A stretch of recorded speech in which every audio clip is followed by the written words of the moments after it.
Nouveau numéro du journal de bord, Jean-Marie Le Pen, bonjour. Bonjour. L'actualité de la semaine, ce sont ces violences à Paris, au Trocadéro, sur les Champs-Élysées pour fêter la victoire du PSG. Et les socialistes mettent en cause des supporters ultra quand les images de télévision montrent tout autre chose. Oui, il y a là un phénomène qu'il convient de souligner, qui est la complicité d'un certain nombre de gens pour masquer le fait que les délinquants ou les criminels sont d'origine immigrée. Le parti pris est systématique et même visible aux yeux maintenant de beaucoup de gens.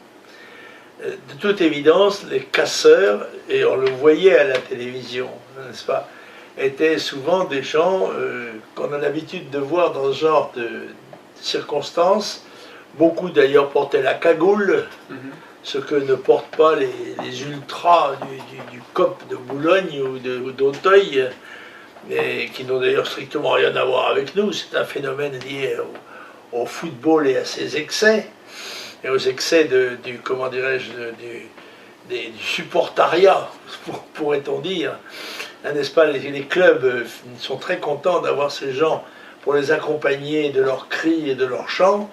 Et puis évidemment, quand l'excitation monte, eh bien, à ce moment-là, ils ne sont plus responsables. Bon, alors c'est peut-être l'émir du Qatar qui sera invité à payer la casse, ça serait bien normal, puisqu'on avait demandé aux gens de l'organisation contre le mariage pour tous de payer les dégâts qui s'étaient produits, enfin les dégâts, les fleurs piétinées ou les parterres piétinés de l'école militaire.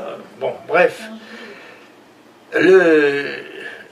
La complicité était d'ailleurs évidente, par exemple, avec le journal Le Monde, qui titrait sur les ultras et qui consacrait une page entière aux ultras, sans dire un seul mot des phénomènes des banlieues.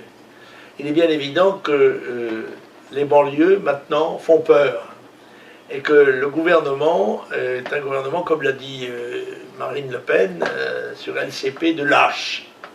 Ils ne sont pas les seuls, ils ont toujours été lâches. Et ils seront de plus en plus lâches au fur et à mesure que l'immigration prendra plus d'importance qu'elle va en prendre. Car il est bien évident que qu'elle soit d'origine mondiale, comme c'est le cas à la cadence de 2 à 300 000 par an, légaux, sans parler des illégaux. Et avec l'arrivée des Roms massivement à partir du mois de janvier, eh bien, je crois que le phénomène ne pourra pas être masqué comme il l'est. Mais c'est un véritable scandale politique, la complicité d'un certain nombre de médias qui, par exemple, ne font pas connaître le nom des gens qui passent en correctionnel. Si c'était des Dubois, des Durand ou des Lebel, ils passeraient. Mais là, comme par hasard, ce sont des anonymes. Bon, les Français savent ce qu'il en est. Alors on nous dit que cette fête n'aurait jamais dû être organisée place du Trocadéro, car ces débordements y étaient inévitables, mais qu'elle aurait été plus réussie dans un lieu fermé type stade. Le ministre de l'Intérieur indique ce matin qu'il n'y aura d'ailleurs plus de fête autour du PSG en dehors du Parc des Princes. Est-ce qu'on ne peut plus aujourd'hui en France faire la fête dans un lieu ouvert?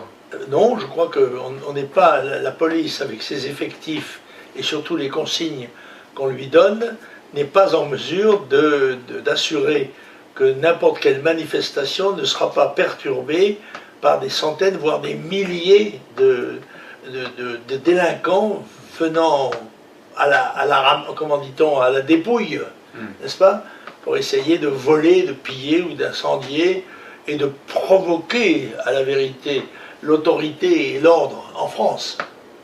Alors en économie, la France est en récession pour la deuxième fois en 5 ans. À qui la faute? Oui, en fait, elle l'était déjà. Elle était, disons, sur le bord, c'est le moins qu'on puisse dire, sur le bord d'au-dessus ou sur le bord d'au-dessous de zéro. Quoi qu'il en soit, il n'y a pas de croissance en France et il n'y en a pas en Europe.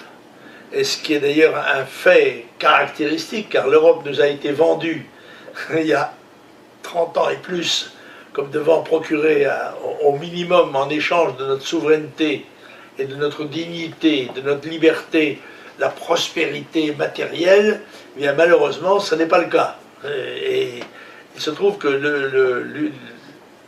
l'Euroland est actuellement l'endroit du monde entier, où la croissance est la plus faible. On s'est donc carrément trompé de route. Et il faut donc cesser cela. Et si l'Union européenne ne veut pas changer de politique, eh bien, il faudra se retirer de l'Union européenne. Alors dans le même temps, les Français sont de plus en plus eurosceptiques. Selon une étude, entre 2012 et 2013, l'adhésion à l'Union européenne a chuté chez les Français de 60 à 41%. Oui, elle chutera encore, au fur et à mesure que les Français se rendront compte que nous sommes pieds et poings liés, que les gouvernements, malgré leurs beaux discours, sont tout à fait incapables de mettre en œuvre une politique de redressement économique.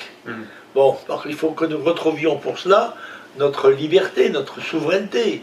Un gouvernement qui ne peut pas gouverner autrement que sous la tutelle et aux ordres d'une entité étrangère, comme l'est la Commission de Bruxelles, en effet, est obligé d'admettre qu'il ne sert à rien. Alors, pour autant, François Hollande ne se remet pas en question. Il intervenait hier dans le cadre d'une conférence de presse. Qu'en avez-vous retenu de cela? Écoutez, François Hollande a essayé de gagner en longueur ce qu'il perdait en densité. Mais il était droit dans ses bottes. Mais ce sont des bottes de plomb. Par conséquent, elles l'aident à tenir debout, mais elles ne lui permettent pas de marcher.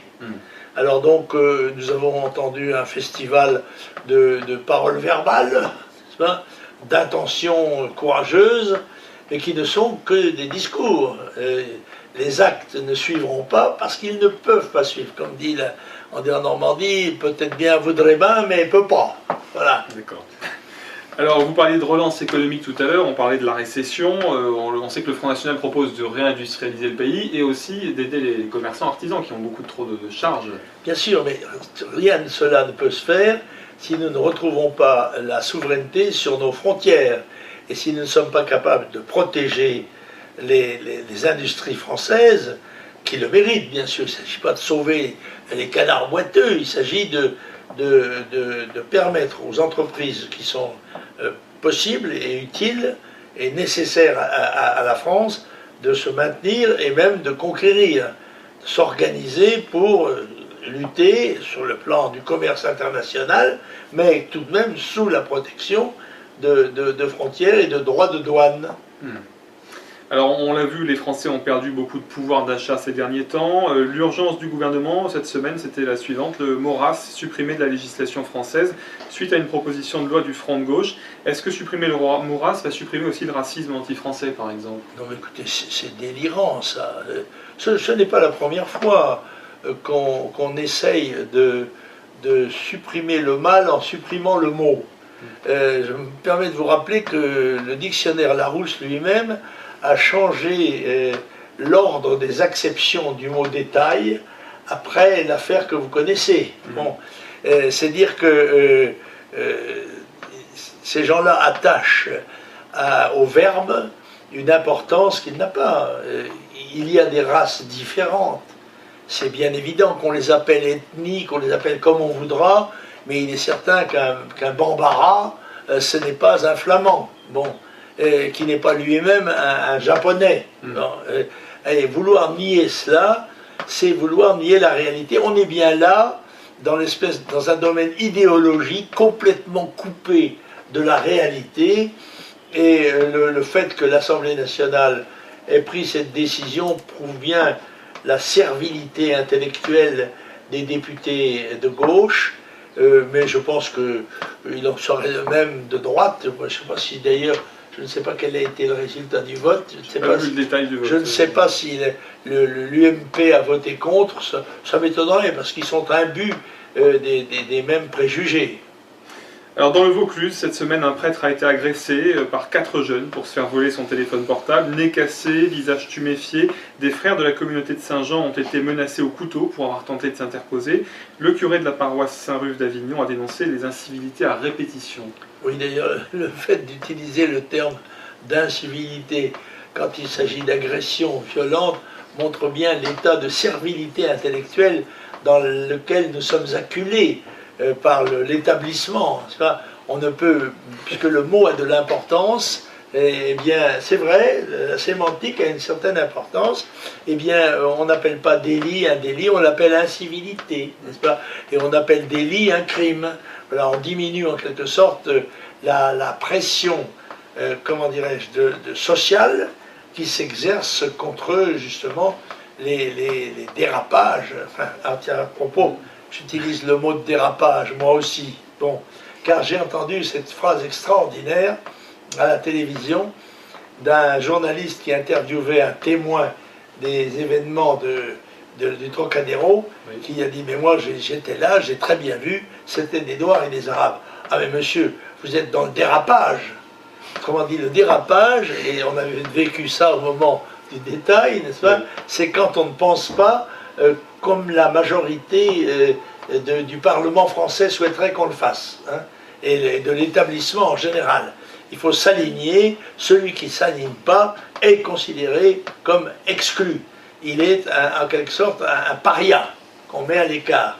Eh bien nous appelons un chat et Rollin un fripon, et quelques autres aussi. Alors, le fait qu'un prêtre ait été agressé comme ça, bon, ça n'a pas fait tellement de bruit. Hein. Oh, bah, écoutez, ça serait un imam qui dit de vous dire que ça ferait les manchettes de la télévision, de la radio et de la presse écrite. Mais un prêtre, oh ma foi, après tout, voilà. Il est bien évident qu'il y a encore une fois un parti pris, mais un parti pris qui est un parti pris négatif, car c'est un parti pris qui est à base de lâcheté. C'est qu'à la vérité, l'immigration a une telle importance chez nous qu'elle fait peur. Et on ne doit pas sous-estimer même la capacité insurrectionnelle de minorités d'origine immigrée. On l'a vu au Trocadéro et ailleurs. Niveau élection, soulignons que le Conseil constitutionnel a validé le mode de scrutin des nouvelles élections départementales. En 2014 auront donc lieu les municipales au mois de mars, les européennes au mois de mai, les sénatoriales en septembre, et en 2015 les régionales et les départementales vraisemblablement en mars. Oui, eh bien nous sommes prêts à toutes ces batailles, et nous serons déjà dans les deux premières, c'est-à-dire les municipales et bien sûr les européennes, où moi-même je prendrai la tête de la liste du Grand Sud-Est, dont je suis l'élu depuis déjà un certain temps. Et ces batailles vont démontrer l'importance du Front National comme valeur d'espérance du peuple français. Et ça, je crois que nous devons être prêts à toutes ces batailles pacifiques que sont les élections.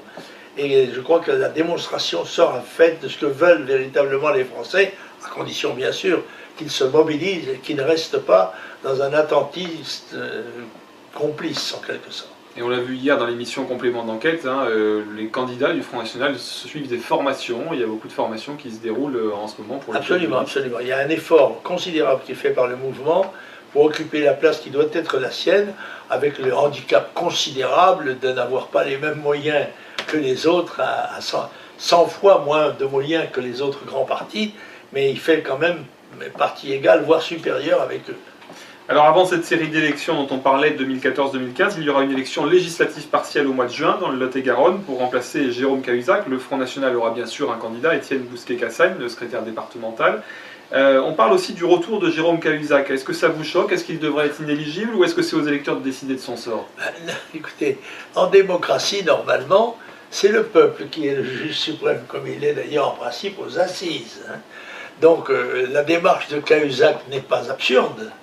Consiste à dire, est-ce que le peuple m'acquitte ou me condamne? C'est un risque qu'il prend, mais je ne vois pas là ce que la morale vient faire, compte tenu du fait que, jusqu'à preuve du contraire, il doit bénéficier de la présomption d'innocence jusqu'à sa condamnation définitive. Et bah, ma foi, pour nous, ça présentera un certain nombre d'avantages, je crois, et ça donne une très sérieuse chance à notre candidat, à notre jeune candidat, très jeune candidat, puisque le Front National a souhaité, et souhaite d'ailleurs, engager de plus en plus de jeunes dans les batailles politiques, parce que c'est de leur avenir qu'il s'agit, et non du nôtre, hélas. Alors vous continuez le terrain, vous serez à Limoges. Ah oui, je remplace Marine Empêché, et j'ajoute ce charmant département de la Haute-Vienne dans la liste de ma trentaine de visites. J'en ai encore jusqu'au mois de juillet, je crois, enfin on verra plus tard, mais pour l'instant, j'en ai déjà fait plus d'une vingtaine. D'accord. Bon, et ça continue. Alors, vous avez un livre aujourd'hui. Ah, j'ai un livre, un gros livre d'ailleurs, un gros livre passionnant, et qui s'appelle Profession cinéaste.